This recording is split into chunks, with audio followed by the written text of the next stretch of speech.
In cinema this week, we have the film "Marry Me," a film that is Jennifer Lopez back in rom com territory because Jennifer Lopez is she is a she's a performer. She's an actress who, for a while at the beginning, it was kind of like because she had the acting career and she had the music career going, you weren't really sure what to make about her, and then she sort of plowed this furrow where she was like romantic comedies. That's what we do. The Wedding Planner, Made in Manhattan, all this sort of things. And so for a long time, you thought what you're going to get is a down the middle Jennifer Lopez romantic comedy. That's what you're going to get. It was her and Jennifer Aniston fighting for who was going to be the queen of the mediocre romantic comedy, quite frankly.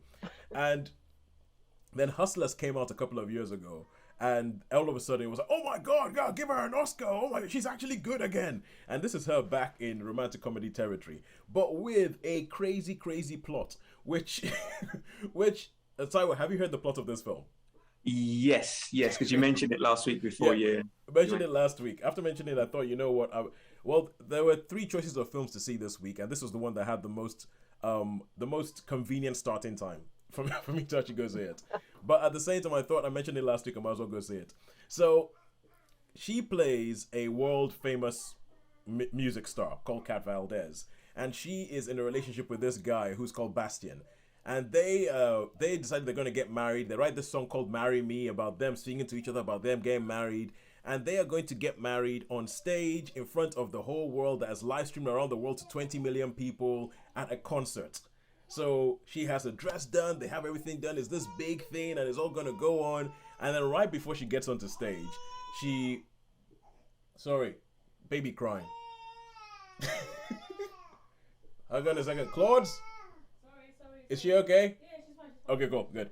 All right, so right before she gets onto stage, she notices that everybody's looking at their phones. Everyone's looking at their phones. And she's like, why? What's going on? Everyone's looking at their phones. So she speaks to her manager, and hand me the phone. And she sees that there's a video that's been released of her fiance, essentially cheating on her with her assistant. So she gets on there. She's right in front of the world, but she's somebody who's had a quite. This is going to be her fourth marriage, and so she's kind of like a laughing stock like her love life is a thing in the public eye and all that. And so she's sort of standing there on the stage. She's come out in this wedding dress. Everybody's looking at her, and then there's a guy in the crowd holding up a sign that's saying "Marry Me" because it's the name of the song. So he's holding up this sign saying "Marry Me," and she just sort of goes, "Yes, you, I will marry you." And he's like, what the hell's going on? And the only reason he's at the concert is because his best friend and his daughter dragged him along. He doesn't know her, he doesn't know her music, doesn't know anything. And so this guy is played by Owen Wilson. He gets dragged up onto the stage, and she's sort of standing there, and they're like, do you take her to be your wife? And he just looks at her and just kind of goes, oh, okay, fine. And then it's all about what happens. Yeah. That's what they go, the line is actually, do you, some guy, take Cat Valdez to be like, your wedded wife? And he's like, okay. And they're like, well, I guess that works. And I can't help thinking this can't be legal.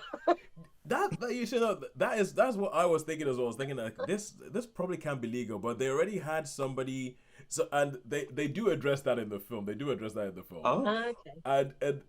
But the fact is, and first of all, I was thinking, okay, that's just stupid. That's just something that someone has made up and put together and bent over backwards, turned itself into sort of pretzel shapes just so they can make this film work.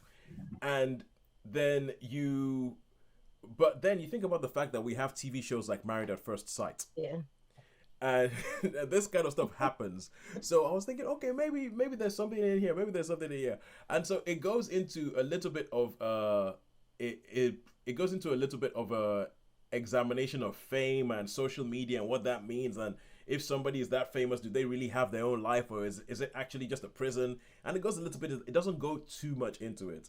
But the fact is, I mean, when you see that it's Jennifer Lopez, you see something called "Marry Me." When you watch the trailer, you know what you're getting. You're not going in here expecting a hard hitting expose, satire of blah blah blah blah blah. You're not going to that. You're It's going in not there. going to be Spotlight, is it? Let's face it. It's not Spotlight. No, it's not going to be that. You know, it's going to be a romantic comedy. You know, stuff is going to happen. You know that things like, you know, there's going to be a roadblock in the relationship. You know, there's going to be something coming together at the end. You know all these things, and you know all these beats of the film. So if you're going to watch this film, you know that's going to happen already. The question is, does the film do them well? So for me, I mean, from the word go, I'm saying like, okay, this film, the highest star rating this film can get from me is a 3. So anything that happens after I go in to watch the film can only decrease it from a 3 to nothing. It's going to be a miracle for this film to have anything in it that's going to elevate it to a 4. Yes. So basically, it's not a case of you're going to be adding points. It's you're starting at 3, and I'm going to start knocking things off as we go along. Exactly. I'm starting at 3, and if you start doing things that say you just made a 3-star movie even dumber, you get things knocked off. That's what happens. And some people think, well, a rom-com, rom-coms, you know, they can only be a 3.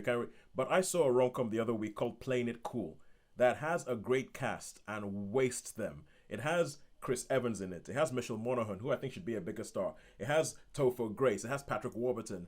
And the film is rubbish. I mean, that's a film where you go, it's a romantic comedy, can only have a 3, and halfway through you're like, is there anything less than a 1? And have you never watched one of those Hallmark Christmas films? Oh no, those are hardly even films. They never get above a 2. They never get above a 2. You see, now that's what, if you're talking about a Hallmark Christmas film, the most it can be is a 2. The most it can be is a 2. But this film, Marry Me, is well done. I mean, Jennifer Lopez is at the height of her, look, I'm a film star, look at me, and I will carry this thing because I'm likable.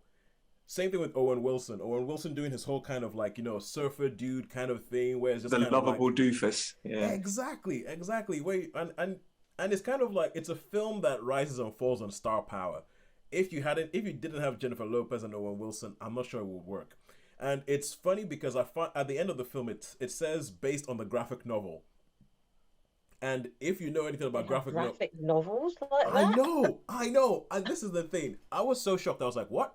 Did I just read based on a graphic novel? So I went online and sure enough, based on a graphic novel. So I went and I found the graphic novel, which you can buy for £4. Yeah, okay. So I went and actually bought this graphic novel to read it. No. Yeah.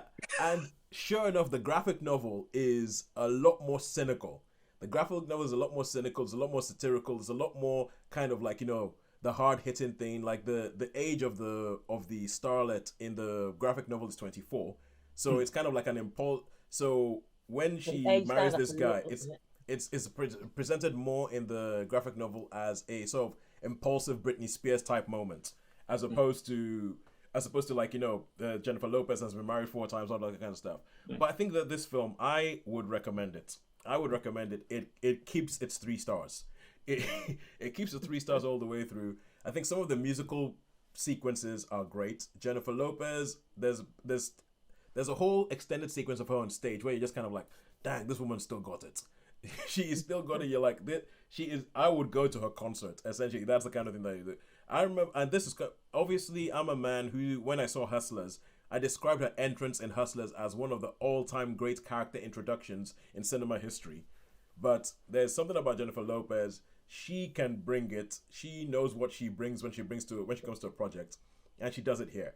She is likable. Her and Owen Wilson work really, really well together. You ignore the plot. You ignore all the things that you know are going to have to happen because you ignore the rush to the airport. You ignore the last minute declaration of love. You ignore all that happens. There's nothing in this film that happens that you do not expect. But it's just about how well it's done, and it's done very well. So I would give this a 3 out of 5. Not the best romantic comedy ever, but it doesn't disgrace itself either. But it's interesting that it's at the cinema, because we have discussed this in the past as well on our shows, how we thought the day of the rom-com at the cinema was probably, because these are films that just proliferate all of the streaming platforms, that, you know, the romantic comedies are just filler. Yeah. And they're everywhere. And so that the days of having a 4 weddings type film that is like the biggest film at the cinema, you know, we thought those days are well gone. So it doesn't obviously hit those heights, but I'm interested the fact that they thought, let's put it on the cinema Well, instead of just going straight to streaming. the thing about it is, okay, because if you think about the Four Weddings, taking Four Weddings as an example, it was Four Weddings was done at the time.